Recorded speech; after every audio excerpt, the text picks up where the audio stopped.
성경은 예수 그리스도의 구원을 증거하기 위하여 기록된 책입니다. 예수 그리스도의 구원에 관심이 없는 사람에게는 성경이 어렵고 너무 재미가 없는 그런 일입니다. 성경을 읽기나 또 설교를 들을 때 신앙생활을 위한 공감을 얻으려는 마음을 갖지 않으면 아무 의미 없는 말이 되고 재미가 없습니다. 그러나 우리가 성경 말씀을 읽고 묵상하고 설교를 들을 때 정말 그 말씀에 공감을 얻으려고 귀를 기울일 때 성경이 우리에게 얼마나 큰 영적 유익을 줄 수 있는지 모릅니다. 바울은 그가 구원받은 산 경험에서 누리는 기쁨을 다른 사람에게 전하고 싶은 간절한 소원을 가지고 이 편지를 썼습니다. 호렙산 특별 새벽 기도회가 시작된 지가 벌써 엊그제 같은데 이제 막바지에 접어들었습니다. 이번 주간 이제 앞으로 내일 모레 글피면 예수님께서 십자가에서 정말 그 보혈의 피를 흘리며 이제 돌아가시게 됩니다. 그리고 이제 그 3일 후에 부활하시게 됩니다. 그래서 우리는 그 날을 주일날이라고 합니다. 주의 날, 주님의 날. 주님이 십자가에 돌아가시고 3일 만에 부활하신 그 날을 우리는 주일로 지키고 있는 것입니다. 세상 사람들은 2016년 오늘이 3월 22일입니다. 이 날을 다 약속해서 오늘 날짜를 쓰고 있는데 이 날이 주님의 날인지를 모르고 살아가고 있다는 거예요.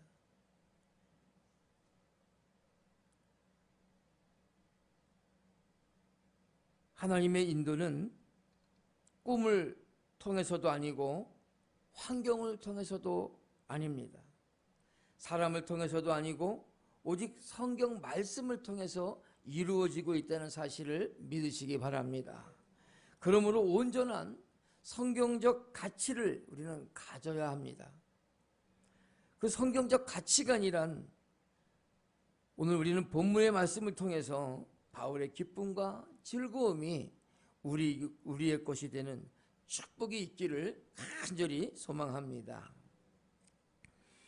로버트 풀컴 목사님은 내가 정말 알아야 할 모든 것들을 유치원에서 배웠다라는 책에서 이렇게 말을 합니다. 그는 매년 새해를 맞이하게 되면 새해를 목표를 적는 습관이 있었다고 합니다. 처음에는 목표를 꽤 길게 썼는데 해가 갈수록 자신의 목표가 점점 짧아지더라는 거예요. 더구나 몇 해를 그렇게 지나다 보니까 세운 목표들이 결코 어렵고 복잡하고 뭐 특별한 것이 아니더라는 겁니다. 유치원 때 배웠던 가장 단순한 진리들이 바른 인생을 사는 데 있어서 가장 중요한 길이 된다는 것을 깨닫게 되었다는 겁니다. 예를 들면 무엇이든 이웃과 나누어 가지라. 남의 물건에 손을 대지 말라. 남의 마음을 상하게 했으면 미안하다고 하라. 남을 때리지 마라. 손을 자주 씻어라. 찾기를 건널 때는 반드시 건널목을 당해서 건너라. 뭐 이런 것들이라는 거예요. 이런 것들을 모르는 사람들이 있습니까? 그런데 이 평범한 가르침을 그대로 지키는 사람이 많지 않다는 것입니다. 하루에도 교통사고로 죽는 사람들이 170명, 180명이라는 거예요. 각종 사고로 죽는 분들이. 어떤 분들은 박사학위를 받고 너무 기뻐서 그 소식을, 그리고 좋은 곳에 일을 하게 돼서 기쁜 소식을 전하려고 막 빨리 건너다가 교통사고로 돌아가시는 분도 있었다는 거예요. 아무리 공부를 많이 해서 학위를 받으면 뭐합니까?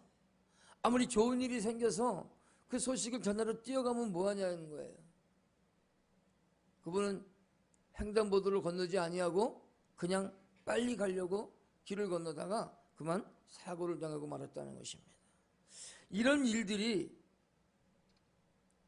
이런 평범한 가르침, 평범한 진리들을, 기초적인 일들을 지키지 않았기 때문에 우리는 우리 주변에 너무나 많은 불행과 너무 많은 사고와 사건들을 일으키고 있다는 것입니다.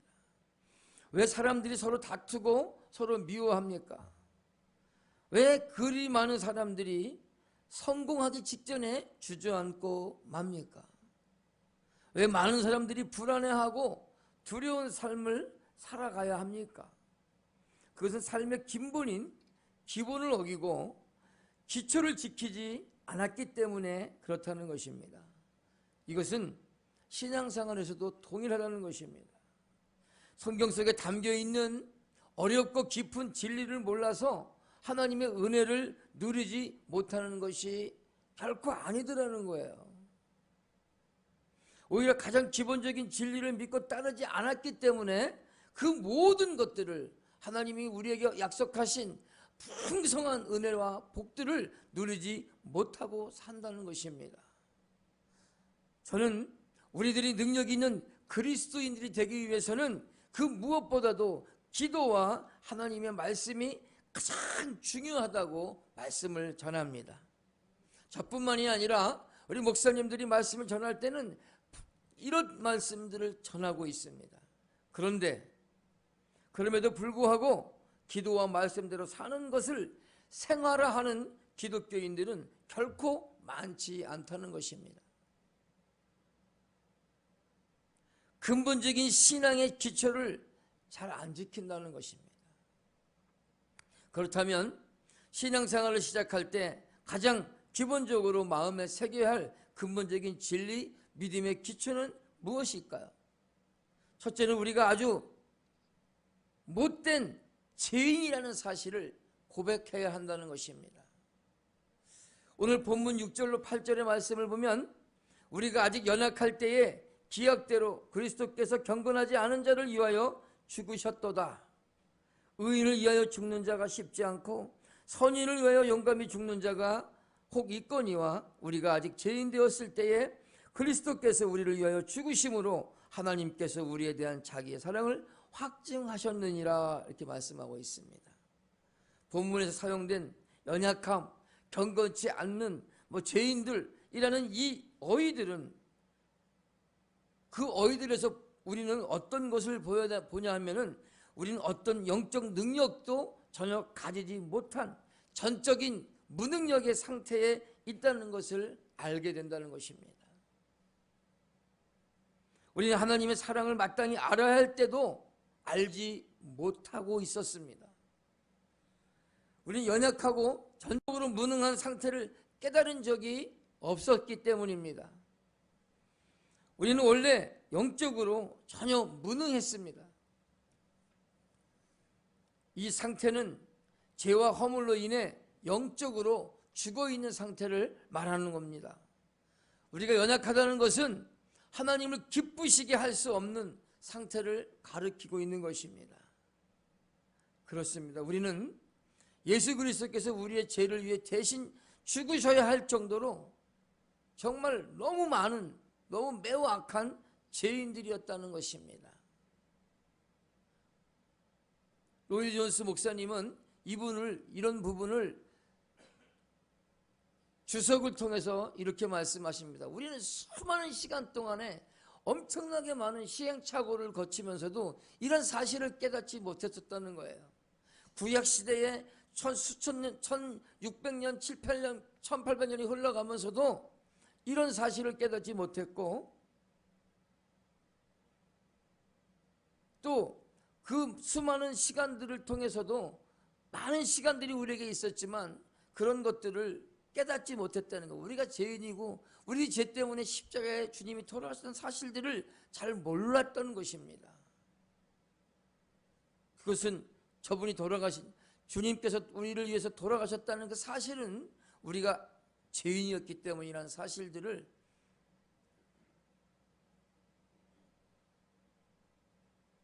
그래서 성경은 우리들이 아주 심각한 죄인임을 분명하게 말씀하고 있습니다.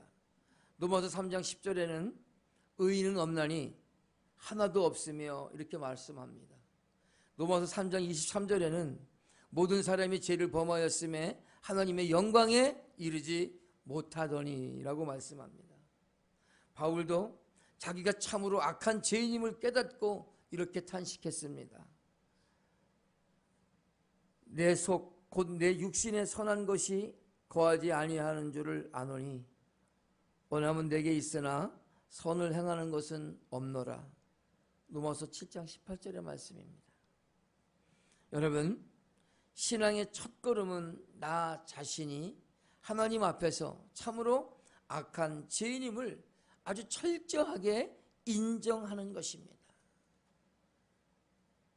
예수님은 의인이 아닌 죄인을 불러서 오셨기 때문에 그럼 우리가 온전한 신앙생활, 은혜가 넘치는 신앙생활을 하기 위해 무엇보다 중요한 것은 내가 죄인임을 솔직히 인정하는 것입니다. 나 자신이 참으로 악한 죄인이었음을 잊지 않는 우리 모두가 되기를 주님의 이름으로 축원합니다.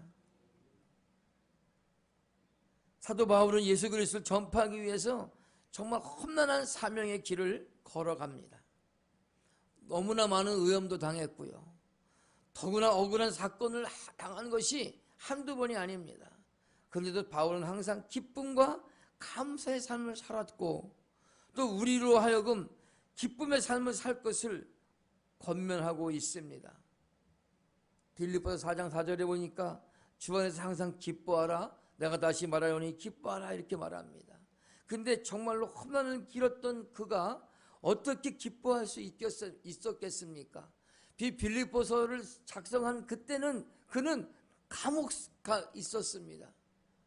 감옥에 있으면서도 기뻐하라고 하며 기쁨의 삶을 살았고 우리더러 기뻐하라고 권면하고 있다는 것이에요.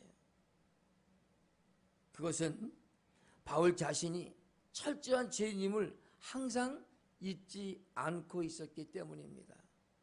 그는 자신의 제자 디모데에게 이런 고백을 했습니다. 내가 죄인 중에 내가 개순이라. 그렇습니다. 바울이 아무리 힘들어도 아무리 고통스러워도 그분은 기뻐했습니다. 자신을 향한 하나님의 사랑과 은혜가 너무나 큰 것을 알았기 때문이었습니다. 이러한 기쁨의 삶이 저와 여러분에게 있기를 주님의 이름으로 축복합니다. 이제 우리가 온전한 생활을 위해서 알아야 할 두 번째 기본적인 것은 영원히 멸망받아 마땅할 우리를 위해 예수 그리스도께서 대신 우리의 죄를 지시고 십자가에서 처참히 죽으셨다는 사실을 아는 것입니다. 우리 오늘 본문 8절을 다 같이 한번 읽어보기를 원합니다. 읽기를 시작합니다. 우리가 아직 죄인 되었을 때에 그리스도께서 우리를 위하여 죽으심으로 하나님께서 우리에게 대한 자기의 사랑을 확증하셨느니라.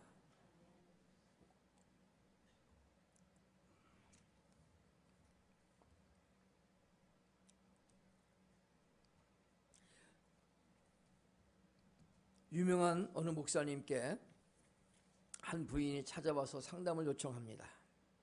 목사님, 저는 좀 더 예수님을 알고 잘 믿고 싶습니다. 그런데 하나님의 말씀이 잘 믿어지지가 않고 제게 은혜가 부족합니다. 어떻게 하면 은혜를 받을 수 있을까요? 이렇게 목사님께 상담을 했습니다. 목사님께서 이렇게 말씀합니다. 요즘 주로 드리는 기도 제목이 무엇입니까? 그 부인이 답을 합니다. 네, 저는 자녀 문제, 남편의 사업이 잘 되기를 원하고요. 또 제가 건강했으면 좋겠습니다. 그리고 제 친정 식구들의 여러 가지 문제들을 놓고 기도하고 있습니다. 목사님은 이렇게 말씀했습니다. 그렇다면 그런 기도 제목은 잠시 미뤄두시고, 하나님, 제 자신을 바로 알게 해 주십시오. 내 자신을 바로 볼 수 있게 해 주십시오라고 이 기도만 응답받을 때까지 하시기 바랍니다. 이 부인은 목사님의 말씀에 그대로 순종을 했습니다. 그래서 그는 맨날 하나님, 나 자신을 바로 알게 해 주십시오. 그리고 나 자신을 바로 보도록 해 주십시오 라고 기도를 했습니다. 그런데 며칠 후에 기도의 응답을 체험하게 되었습니다. 자신의 모습이 얼마나 추하고 더러운지, 그리고 자신이 얼마나 시기와 질투와 교만과 갖가지 거짓으로 가득한 자신의 모습을 보게 되었던 것입니다. 그 모습을 보게 된 그는 부끄러워서 견딜 수가 없었습니다. 목사님, 하나님께서는 저의 본 모습을 보여주셨습니다 라면서 난 예수를 믿는 사람으로 거룩한 사람이 되었다고 생각했는데 실제로 저는 참 회개하지 않았었고 제 속에는 너무 많은 각종 추악한 것들이 가득함을 깨달았습니다. 그렇게 말씀을 했습니다. 그랬더니 목사님께서 다시 이렇게 말씀합니다. 그렇다면 이제 이렇게 다시 기도를 하십시오. 하나님, 십자가의 은혜를 깨닫게 주시면 감사하겠습니다. 제게 십자가의 은혜를 깨닫게 해주십시오 라고 기도했습니다. 그 여인은 또 간절히 기도했습니다. 하나님, 십자가의 은혜를 깨닫게 하옵소서. 며칠 후 여인은 다시 응답을 받았습니다. 십자가에 달리신 예수님께서 여인에게 말씀하십니다. 내가 너의 죄를 인하여 이렇게 죽었단다. 내가 이처럼 너를 사랑한단다. 나의 피로 너의 모든 죄가 깨끗하게 용서받았다. 그 순간 이 여인은 너무 깊은 은혜를 받았습니다.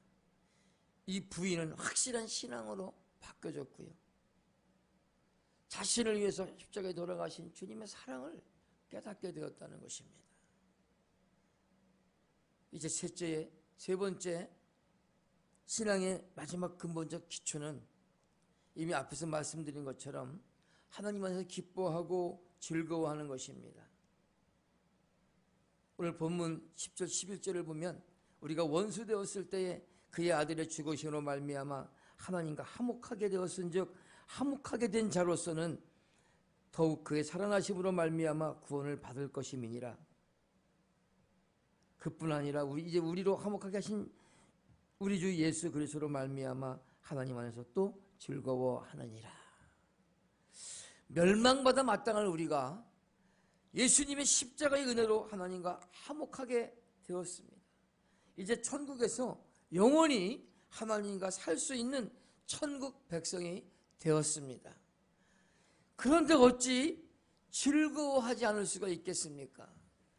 이 사실을 먼저 체험한 바울은 그래서 이렇게 고백을 합니다.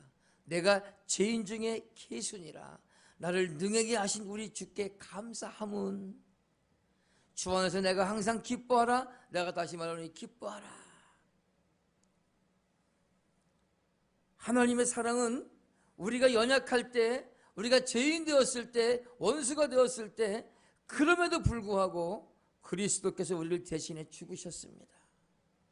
예수님이 당하신 고난과 십자가의 죽음은 죄로 말미암아 인간이 받아야 할 하나님의 진노가 얼마나 크고 무서운 것인가를 보여주고 있습니다.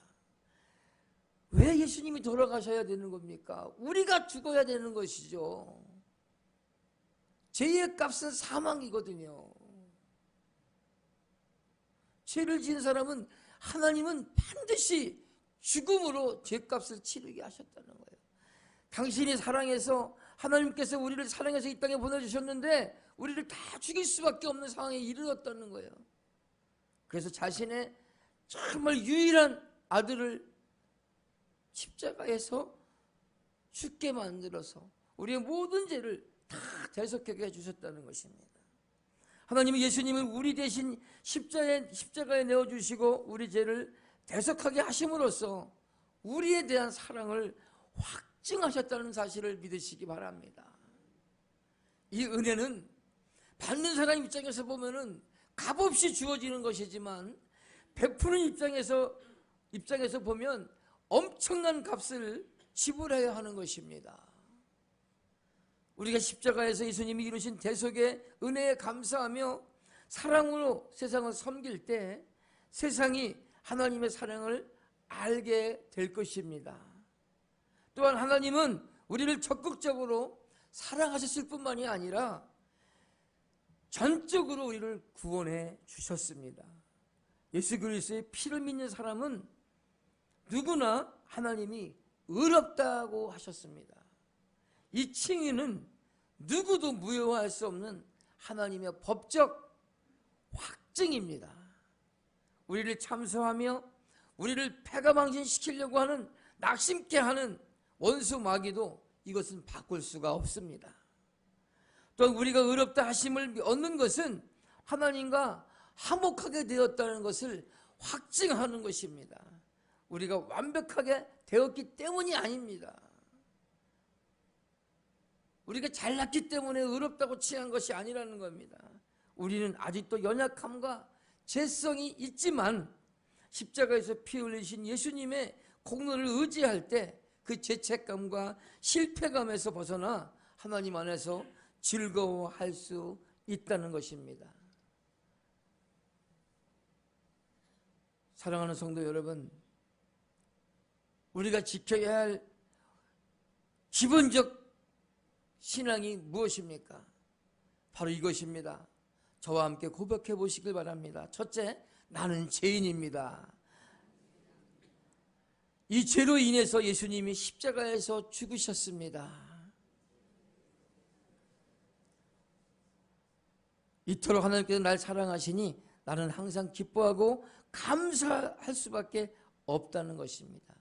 이 사실을 믿으십니까? 아멘은 그렇습니다. 동의합니다. 믿습니다는 뜻이에요. 나는 죄인이고요. 나의 그 죄로 인해서 십자가에 하나님이 돌아가셨습니다. 그리고 하나님께서 날 사랑하시기 때문에 나는 그로 인해서 기뻐하고 감사한 삶을 살겠습니다. 라고 고백을 해야 하는 것입니다. 이것이 중요한 것입니다.